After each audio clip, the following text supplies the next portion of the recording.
Radio Tehran শুরু হচ্ছে বিশ্ব সংবাদ।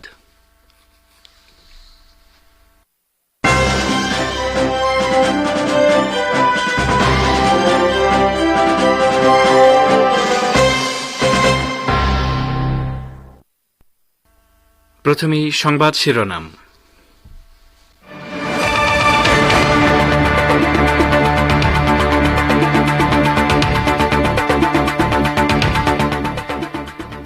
তেহরানে হামাস নেতা হানিয়ার হত্যাকাণ্ড ইরানের সার্বভৌমত্বের লঙ্ঘন বলছে ওআইসি, প্রতিশোধের অধিকার ছাড়বে না ইরান।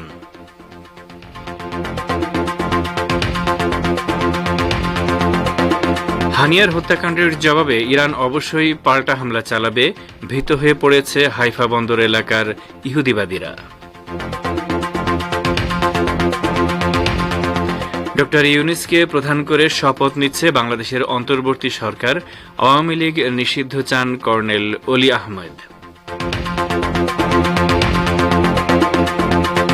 এবং শেখ হাসিনার মতো ভারতের জনগণ নরেন্দ্র মোদীকে উৎখাত করবে, কংগ্রেস নেতা সজ্জন সিং ভার্মার হুঁশিয়ারি।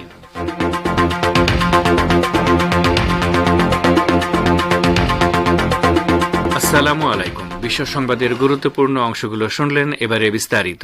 পরিবেশনায় রয়েছি রেজওয়ান হোসেন। ফিলিস্তিনের ইসলামী প্রতিরোধ আন্দোলন হামাসের শীর্ষ নেতা ইসমাইল হানিয়ার হত্যাকাণ্ডের কঠোর নিন্দা জানিয়েছে ইসলামী সহযোগিতা সংস্থা বা ওআইসি।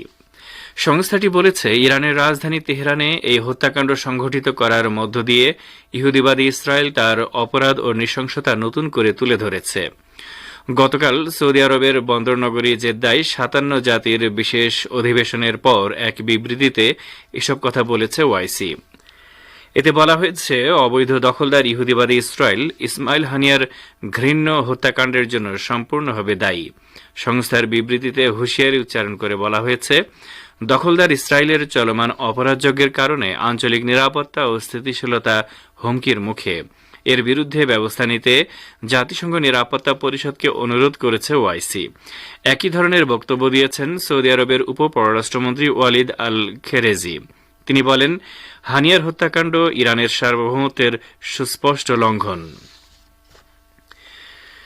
ইসলামী প্রজাতন্ত্র ইরানের প্রেসিডেন্ট মাসুদ পেজেশকিয়ান বলেছেন, তেহরানে ফিলিস্তিনের ইসলামী প্রতিরোধ আন্দোলন হামাসের শীর্ষ নেতা ইসমাইল হানিয়ার হত্যাকাণ্ডের প্রতিশোধ নেয়ার অধিকার ছাড়বে না ইরান। ফ্রান্সের প্রেসিডেন্ট ইমানুয়েল ম্যাক্রনের সাথে ফোনালাপে একথা বলেছেন প্রেসিডেন্ট মাসুদ পেজেশকিয়ান। গত সপ্তাহের এই ফোনালাপে ফরাসি প্রেসিডেন্ট ইসমাইল হানিয়া হত্যাকাণ্ডের ঘটনায় ইরানকে ধৈর্য ধারণ করার অনুরোধ করেন। জবাবে ইরানের প্রেসিডেন্ট বলেন, তেহরান সবসময় আঞ্চলিক শান্তি, স্থিতিশীলতা ও নিরাপত্তা প্রতিষ্ঠায় গুরুত্বপূর্ণ ভূমিকা পালন করেছে। একই সাথে বৈশ্বিক উত্তেজনা, নিরাপত্তাহীনতা এবং যুদ্ধ ঠেকাতে ইরান কাজ করেছে। কিন্তু ইহুদিবাদী ইসরায়েল গাজার নিপীড়িত জনগণের বিরুদ্ধে যে সন্ত্রাসবাদী তৎপরতা চালাচ্ছে এবং ইসমাইল হানিয়াকে যে বর্বরভাবে শহীদ করেছে, তাতে এ অঞ্চলকে বারুদের উপর ফেলেছে দখলদার ইসরায়েল। এ অবস্থায় পশ্চিমা দেশগুলো যদি প্রকৃতপক্ষেই আঞ্চলিক নিরাপত্তাহীনতা ঠেকাতে চায়, তাহলে তাদের উচিত জরুরি ভিত্তিতে ইহুদিবাদী ইসরায়েলের প্রতি সমর্থন দেয়া বন্ধ করা।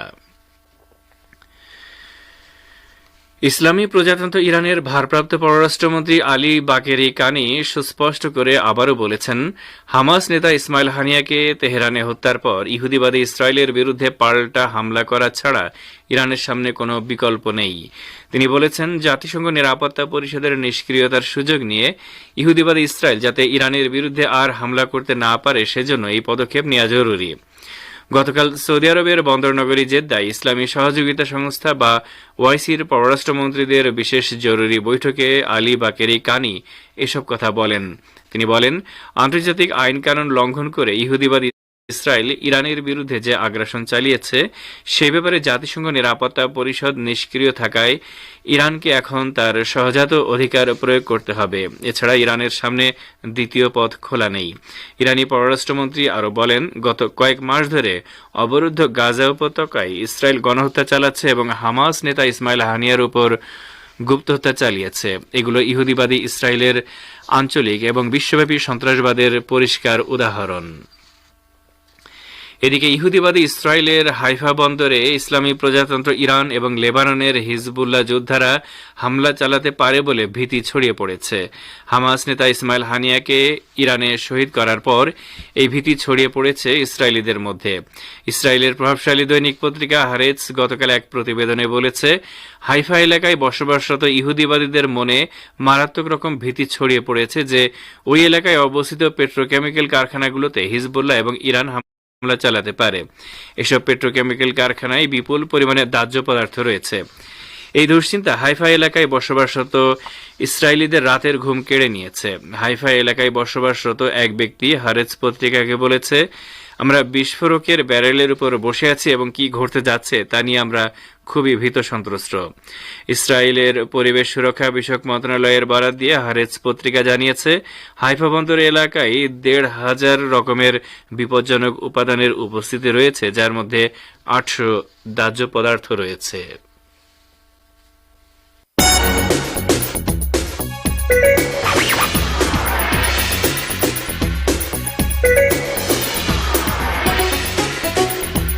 রেডিও তেহরান, খবরের সঙ্গে ২৪ ঘন্টা।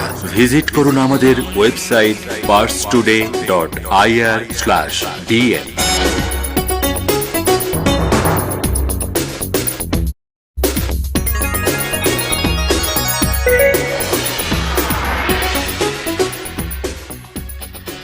ফিরে আসি বিশ্ব সংবাদে। বাংলাদেশের অন্তর্বর্তী সরকারের শপথ অনুষ্ঠান হবে আজ বৃহস্পতিবার রাত 8:30টায়। বঙ্গভবন সূত্র থেকে এই কথা জানানো হয়েছে। আজ বেলা 2:10 ফ্রান্সের রাজধানী প্যারিস থেকে ঢাকার হজরত শাহজালাল আন্তর্জাতিক বিমানবন্দরে ফেরেন ড মোহাম্মদ ইউনূস। তার নেতৃত্বে নতুন অন্তর্বর্তী সরকারের সদস্য 15 জনের মতো হতে পারে বলে গতকাল বুধবার সংবাদ সম্মেলনে জানান সেনাবাহিনী প্রধান জেনারেল ওয়াকারুজ্জামান। এদিকে সচিবালয়ে মন্ত্রী পরিষদ বিভাগের সামনের পার্কিং জোনে রাখা আছে 21টি গাড়ি। এর একটি এমডব্লিউ গাড়ি। এর একটি বিএমডব্লিউ গাড়ি। বিএমডব্লিউ গাড়িটি প্রধান উপদেষ্টার জন্য বরাদ্দ। ড মোহাম্মদ ইউনূস ঢাকায় ফিরে তার প্রথম বক্তৃতাতেই বলেছেন, আইন শৃঙ্খলা রক্ষা করাই হবে তার প্রথম কাজ। কারো ওপর কোনো হামলা যাতে না হয় সেই আহ্বান জানিয়েছেন তিনি। এর পাশাপাশি তিনি বলেছেন, আমার উপর আস্থা রাখুন। তিনি ছাত্র জনতার অভ্যুত্থানকে দ্বিতীয় স্বাধীনতা হিসেবে উল্লেখ করে বলেছেন, এই স্বাধীনতা আমাদের রক্ষা করতেই হবে। ড ইউনূস বলেন, দেশবাসীর কাছে আবেদন, আপনারা যদি আমার উপর বিশ্বাস রাখেন তবে দেশের কারো উপরে হামলা হবে না। বিশৃঙ্খলা থেকে, সহিংসতা থেকে রক্ষা করেন। কোনো গোলযোগ যাতে না হয় সেদিকে খেয়াল রাখতে হবে। সন্ত্রাসী সংগঠন হিসেবে বাংলাদেশ আওয়ামী লীগের নিবন্ধন বাতিল ও নিষিদ্ধ করার জন্য দাবি জানিয়েছেন লিবারেল ডেমোক্রেটিক পার্টির প্রেসিডেন্ট ড কর্নেল অলি আহমেদ। পাশাপাশি উপযুক্ত পরিবেশ সৃষ্টি হওয়া মাত্র শেখ হাসিনাকে দেশে ফিরিয়ে এনে বিচারের সম্মুখীন করারও দাবি জানান তিনি। আজ সকালে রাজধানীর মগবাজারস্থ এলডিপির কেন্দ্রীয় কার্যালয়ে এক সংবাদ সম্মেলনে তিনি এই দাবি জানান। অলি আহমেদ বলেন, স্বৈরাচারের পতনের পর জাতি, ধর্ম, বর্ণ, রাজনৈতিক পরিচয় নির্বিশেষে সকলের ঐক্যবদ্ধ হওয়ার সময় এসেছে। স্বৈরাচারী ও সন্ত্রাসী সংগঠন হিসেবে আওয়ামী লীগের নিবন্ধন বাতিল ও নিষিদ্ধ করতে হবে। তিনি বলেন, ছাত্র জনতার আন্দোলনে যারা শহীদ হয়েছেন, আহত হয়েছেন তাদের এবং তাদের পরিবারের ক্ষতিপূরণ, পুনর্বাসন ও সুচিকিৎসার ব্যবস্থা করতে হবে। আর সংযুক্ত আরব আমিরাত, সৌদি আরব, সিঙ্গাপুর সহ বিভিন্ন রাষ্ট্রের সাজাপ্রাপ্ত ও বহিষ্কৃত বাংলাদেশিদের মুক্তি ও পুনর্নিয়োগ বা পুনর্বাসনের ব্যবস্থা নিতে হবে।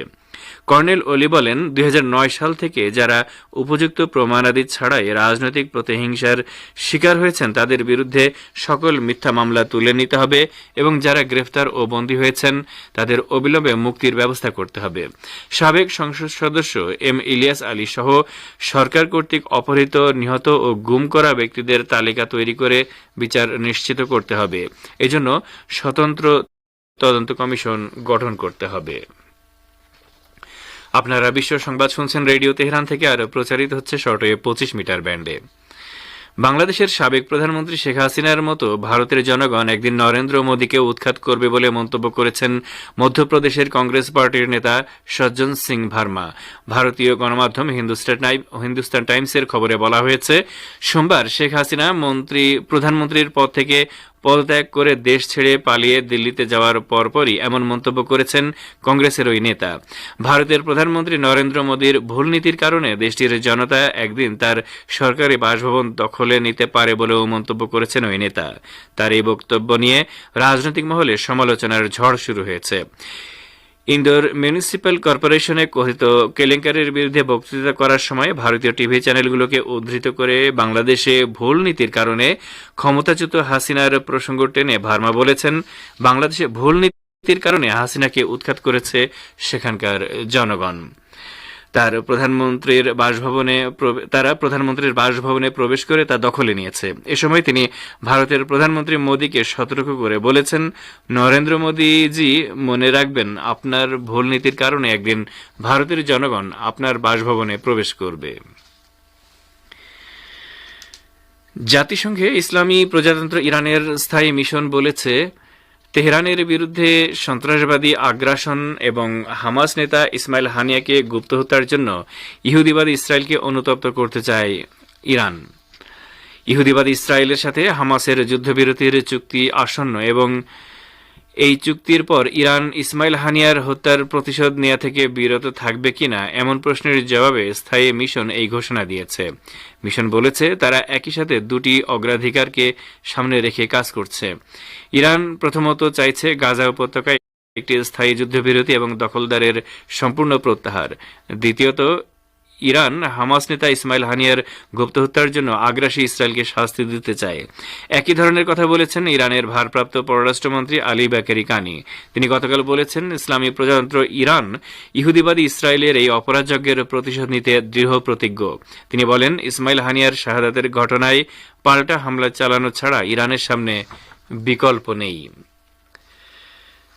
ইসলামী প্রজাতন্ত্র ইরানের পররাষ্ট্র মন্ত্রণালয়ের মুখপাত্র নাসের কানানি বলেছেন, একমাত্র চূড়ান্ত ব্যবস্থা ইহুদিবাদী ইসরায়েলকে আন্তর্জাতিক আইন মেনে চলতে বাধ্য করতে পারে।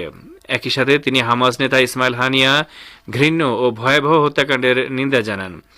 ইসরায়েলের চরম উগ্রবাদী অর্থমন্ত্রী বিজালেল স্মোট্রিচ সম্প্রতি 20 লাখ ফিলিস্তিনিকে না খেয়ে মারার পক্ষে সাফাই গিয়েছেন বলেও তার কঠোর নিন্দা জানান ইরানের পররাষ্ট্র মন্ত্রণালয়ের মুখপাত্র। তিনি বলেন, ইহুদিবাদী অপরাধী চক্রের এই সদস্যের বিবৃতিগুলো এক ধরনের প্রকাশ্য ঘোষণা এবং স্বীকারোক্তি মাত্র। আজ সামাজিক মাধ্যম এক্স পেজে দেয়া এক পোস্টে তিনি এসব কথা বলেন। নাসের কানানি বলেন, ইহুদিবাদী ইসরায়েলিদের ঘৃণ্য অপরাধ এবং হত্যাযজ্ঞের কোনো সীমা নেই। বেজালালের এই বক্তব্যের জন্য তার বিরুদ্ধে আন্তর্জাতিক ব্যবস্থা গ্রহণ করা উচিত। আর এরই সাথে শেষ করছি রেডিও তেহরান থেকে আপাতত বিশ্ব সংবাদ।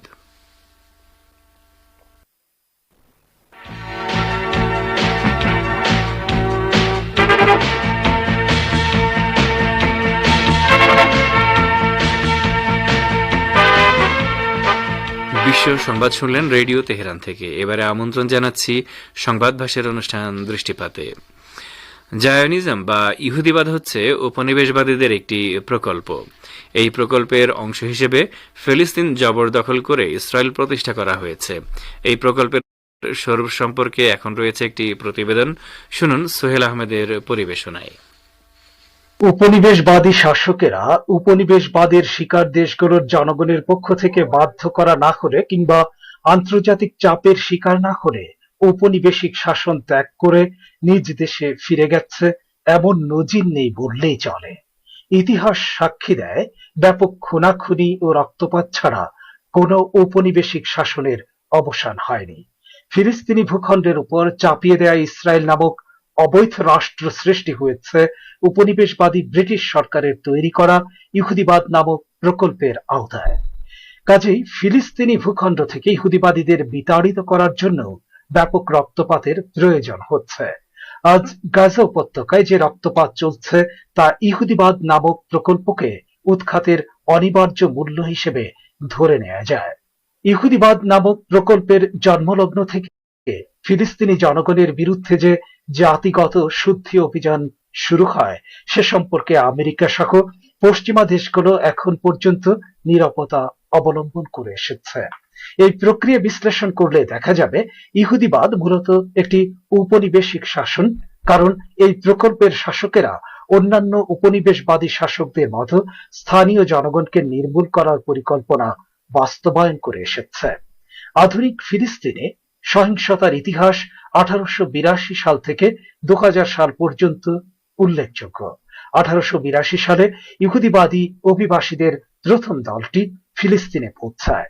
ওই একবারই তারা সহিংস আচরণ ছাড়ায় ফিলিস্তিন অনুপ্রবেশ করে। এরপর ইহুদিবাদীরা সহিংস আচরণের মাধ্যমে ফিলিস্তিনে আসতে থাকে এবং তাদের এই সহিংসতা ছিল পূর্ব পরিকল্পিত। ইহুদিবাদীরা ফিলিস্তিনে আসার আগেই স্থানীয় জনগণের বিরুদ্ধে জাতিগত শুদ্ধি অভিযানের পরিকল্পনা এবং তা বাস্তবায়নের মহড়া দিয়ে এসেছিল।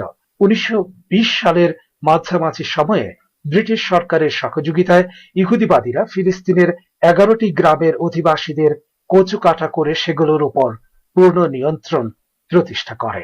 বিশ্বের ইতিহাসে সেটি ছিল একটি জনগোষ্ঠীর মালিকানায় থাকা ভূখণ্ডকে প্রকৃত মালিকদের কাছ থেকে জোর করে কেড়ে নেয়ার প্রথম পদ্ধতিগত সহিংস প্রকল্প। ভূখণ্ডের মালিকানা গ্রহণের পাশাপাশি ফিলিস্তিনি জনগণের ব্যবসা প্রতিষ্ঠানও একের পর এক কেড়ে নিতে থাকে ইহুদিবাদীরা। ইহুদিবাদীদের অত্যাচারে জর্জরিত হয়ে সহায় সম্বল হারিয়ে ফিলিস্তিনি জনগণ আশেপাশের দেশগুলোতে আশ্রয় নিতে থাকে। কিন্তু ওইসব দেশের পক্ষে বিপুল সংখ্যক ফিলিস্তিনি জনগণের জন্য স্বাভাবিক ও সচ্ছল জীবন উপহার দেয়া সম্ভব ছিল না। ফিলিস্তিনি জনগণের সঙ্গে ইহুদিবাদীদের এই সহিংস আচরণ বিনা বাধায় চলতে থাকে। কিন্তু 1929 সালে প্রথমবারের মতো ফিলিস্তিনিরা সহিংস উপায়ে ইহুদিবাদীদের জবাব দেয়। ওই বছর আল-আকসা মসজিদ কমপ্লেক্সে একটি ইহুদি মন্দির নির্মাণের পরিকল্পনা হাতে নেয় ইহুদিবাদীরা। কিন্তু ফিলিস্তিনিরা এবার মুখ বুঝে সহ্য করেনি, বরং তারা সহিংস উপায়ে ওই পরিকল্পনার বিরোধিতা করে। ফিলিস্তিনিদের এই প্রত্যুত্তর পূর্ব পরিকল্পিত বা সমন্বিত ছিল না। এর 7 বছর পর ব্রিটিশ সরকার যখন ব্যাপক মাত্রায় ফিলিস্তিনি ইহুদিবাদীদের আনার সুযোগ করে দিল, তখন ফিলিস্তিনিরা সংগঠিত উপায়ে এই প্রক্রিয়া প্রতিহত করার চেষ্টা শুরু করে।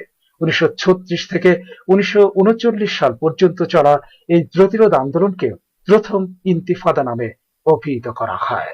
সকল উপনিবেশবাদী শাসনকে স্থানীয় জনগণের উপর হামলাকারী হিসেবে চিহ্নিত করা হয়, কিন্তু একমাত্র ইহুদিবাদীরা স্থানীয় ফিলিস্তিনি জনগণের বিরুদ্ধে আগ্রাসনকে আত্মরক্ষা বলে চালিয়ে দেয়। তারা নিজেদের আগ্রাসী তৎপরতাকে আত্মরক্ষা এবং ফিলিস্তিনি জনগণের আত্মরক্ষামূলক হামলাকে সন্ত্রাসবাদ বলে প্রতিষ্ঠিত করে দিয়েছে। শ্রোতা বন্ধুরা, এবারে আরো একটি খবর সহ বিশ্ব সংবাদের গুরুত্বপূর্ণ অংশগুলো আরো একবার জানিয়ে দিচ্ছি। তেহরানে হামাস নেতা হানিয়ার হত্যাকাণ্ড ইরানের সার্বভৌমত্বের লঙ্ঘন বলছে ওআইসি। প্রতিশোধের অধিকার ছাড়বে না ইরান। হানিয়ার হত্যাকাণ্ডের জবাবে ইরান অবশ্যই পাল্টা হামলা চালাবে, ভীত হয়ে পড়েছে হাইফা বন্দর এলাকার ইহুদিবাদীরা। ডক্টর ইউনিসকে প্রধান করে শপথ নিচ্ছে বাংলাদেশের অন্তর্বর্তী সরকার। আওয়ামী লীগ নিষিদ্ধ চান কর্নেল অলি আহমেদ এবং শেখ হাসিনার মতো ভারতের জনগণ নরেন্দ্র মোদীকে উৎখাত করবে কংগ্রেস নেতা সজ্জন সিং ভার্মার হুঁশিয়ারি। এবারে আরো একটি খবর। ইয়েমেনের হুথি আনসারুল্লাহ আন্দোলন সমর্থিত সামরিক বাহিনী জানিয়েছে লোহিত সাগরে তারা ইহুদিবাদী ইসরায়েল সংশ্লিষ্ট একটি জাহাজ এবং আমেরিকার 2টি ডেস্ট্রয়ারে হামলা চালিয়েছে। ইয়েমেনি সামরিক বাহিনীর মুখপাত্র ব্রিগেডিয়ার জেনারেল ইয়াহিয়া সারি গতকাল এক বিবৃতিতে এই হামলার ঘোষণা দিয়েছেন। এসব হামলায় ক্ষেপণাস্ত্র ও ড্রোন ব্যবহার করা হয়েছে বলে জানান তিনি।